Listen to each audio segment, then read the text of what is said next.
हमेशा जरूरत से कम बोलें। विचार, लोगों को शब्दों से प्रभावित करने की कोशिश ना करें। आप जितना ज्यादा बोलेंगे उतने ही ज्यादा साधारण नजर आएंगे और आपका नियंत्रण उतना ही कम होगा।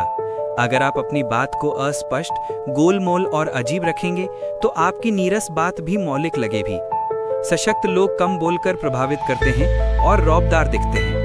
इस बात की ज्यादा संभावना होती है कि ज्यादा बोलते समय आपके मुंह से कोई ना कोई मूर्खतापूर्ण बात निकल ही जाएगी। शक्ति कई मायनों में दिखावे का खेल है। जब आप जरूरत से कम बोलते हैं तो आप हमेशा वास्तविकता से ज्यादा महान और शक्तिशाली नजर आते हैं। आपकी चुप्पी से दूसरे लोग परेशान हो जाएंगे।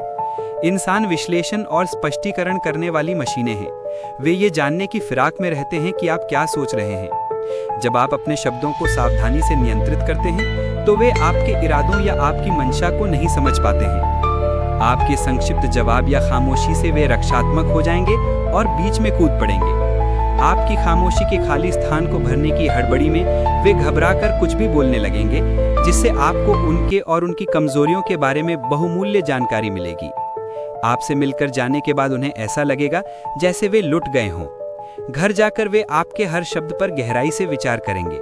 आपकी संक्षिप्त टिप्पणियों पर जब लोग अतिरिक्त ध्यान देंगे तो इससे आपकी शक्ति तो बढ़नी ही है। युवावस्था में चित्रकार एंडी वारहोल को ये समझ में आ गया कि लोगों से बातें करके उनसे अपना मनचाहा काम करवाना असंभव है। बातों से लोग आपके खिलाफ हो जाएंगे, आपकी इच्छाओं के विपरीत काम करेंगे और अपने दुष्ट स्वभाव की वजह से आपकी अवज्ञा करेंगे।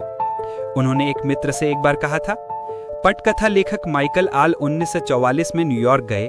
उनके गर्दिश में सितारे थे। अपना मूड ठीक करने के लिए उन्होंने रेस्तरां 21 जाने का फैसला किया।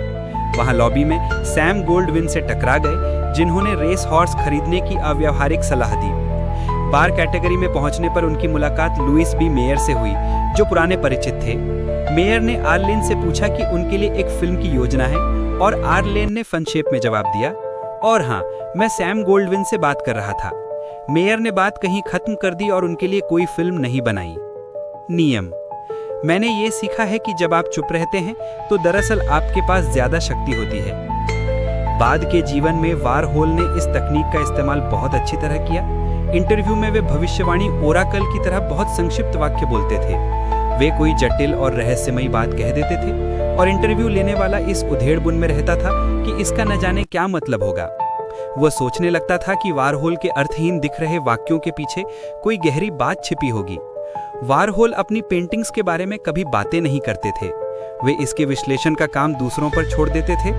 वे अपने काम के बारे में जितना कम बोलते थे, दूसरे लोग उसके बारे में उतनी ही ज्यादा बातें करते थे, और लोग उसके बारे में जितनी ज्यादा बातें करते थे, वारहोल की पेंटिंग्स उतनी ही ज्यादा महंगी बिकती थीं। जरूरत से कम बोलकर आप अपनी शक्ति का नाटकीय विस्तार बहुत ज्यादा बढ़ा लेते हैं। इसके अलावा आप जितना कम बोलेंगे, आपके मुंह से कोई मूर्खतापूर्ण या खतरनाक बात निकलने का जोखिम भी उतना कम होगा। 1825 में निकोलस प्रथम रूस के सिंहासन पर बैठे। उनके सिंहासन पर बैठते ही उनके खिलाफ विद्रोह होने लगा। ये विद्रोह उदारवादी कर रहे थे, जो आधुनिकीकरण की मांग कर रहे थे। वे चाहते थे कि रूस में यूरोप के बाकी देशों की तरह उद्योग धंधे और इमारतें बने। दिसंबर के विद्रोह के नाम से मशहूर इस विद्रोह का निर्ममता से दमन करते हुए निकोलस प्रथम ने विद्रोही नेता कांद्रेती रयलेव को मृत्युदंड देने का आदेश दिया।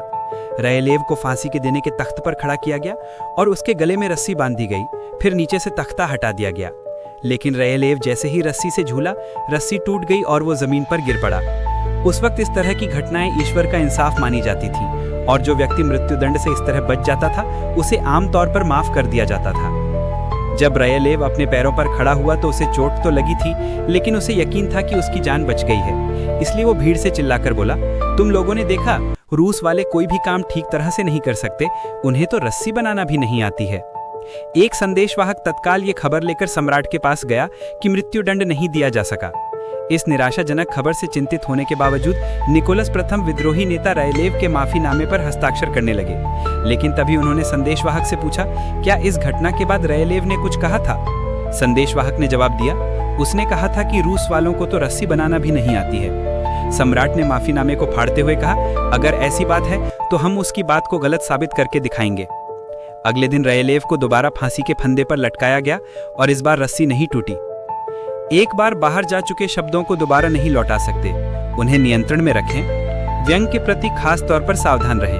आपके व्यंग बाणों से आपको क्षणिक संतुष्टि तो मिल सकती है, लेकिन बदले में आपको उनकी बहुत ज्यादा कीमत चुकानी पड़ती है। तस्वीर डेल्फी की भविष्यवाणी। जब आगंतुक डेल्फी की भविष्यवाणी सुनने जाते तो पुजारिन कुछ जटिल शब्द बोल देती जो अर्थपूर्ण और महत्वपूर्ण लगते थे। भविष्यवाणी के शब्दों की